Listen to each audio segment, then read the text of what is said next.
ഒരു മനുഷ്യജീവൻ ഇവിടെ ഈ കോലത്തിൽ ഒരു ആന ചവിട്ടി അരച്ചിട്ട് ഈ നിമിഷം വരെ ഒരു നിലപാട്, ഒരു ഇടപെടൽ ഒരു സർക്കാർ നടത്തിയിട്ടില്ലെങ്കിൽ ഈ അങ്ങാടിയിലൂടെ തെണ്ടി നടക്കുന്ന പട്ടികളുടെ വില ഈ മലയോര മേഖലയിൽ ജീവിക്കുന്ന മനുഷ്യർക്ക് ഈ സർക്കാർ കണക്കാക്കുന്നില്ല എന്നതിൻ്റെ ഏറ്റവും വലിയ തെളിവാണ് ഈ ബോഡി, ഈ മണിയുടെ ശവശരീരം കഴിഞ്ഞ 12 മണിക്കൂറായിട്ട് ജില്ലാ ആശുപത്രിയിലെ മോർച്ചറിയിൽ കിടക്കുന്നത്. കാടിൻ്റെ അകത്തെ എന്താ പറയുക, ജനവാസ മേഖലയാണ്.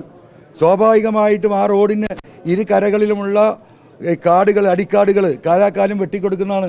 പല ഘട്ടത്തിലും ഈ ആദിവാസികൾ വന്ന് പറഞ്ഞിട്ടുള്ള പരാതി അതാണ്. അങ്ങനെ അടിക്കാട് വെട്ടിക്കൊടുക്കുന്നില്ല. ഒരു മൃഗം കടന്നു വരുമ്പോൾ അത് കാണാനുള്ളൊരു വിസിബിലിറ്റിക്ക് റോഡിൻ്റെ 2 സൈഡും വൃത്തിയാക്കിയിടുമായിരുന്നു. അങ്ങനത്തെ ഒരു പരിപാടിയും ഇന്ന് ഫോറസ്റ്റ് ഡിപ്പാർട്ട്മെൻറ്റിൽ ഉണ്ടാകുന്നില്ല. ഈ പ്രദേശത്തിൻ്റെ MLA എന്ന നിലക്ക് ഈ സംഭവം നടന്ന ഈ കോൺസ്റ്റിറ്റ്യുവൻസിയിലെ ഒരു പഞ്ചായത്തിലെ ഒരു വോട്ടർ കൂടിയായിട്ടുള്ള മണിയാണ് മരണപ്പെട്ടിരിക്കുന്നത്. സ്വാഭാവികമായിട്ടും സർക്കാർ തലത്തിൽ വിളിച്ചന്വേഷിക്കേണ്ട ഒരു അന്വേഷണം പോലും ഉണ്ടായിട്ടില്ല. ഒരു നടപടിയും ഇദ്ദേഹത്തിൻ്റെ ബോഡി പോസ്റ്റ്മോർട്ടം ചെയ്ത് അതിനുള്ള നടപടിക്രമങ്ങൾ പോലും പൂർത്തിയാക്കാനുള്ള ഒരു ഇടപെടലും ഈ പറയുന്ന ഗവൺമെൻറ്റിൽ നിന്നും ഉണ്ടായിട്ടില്ല.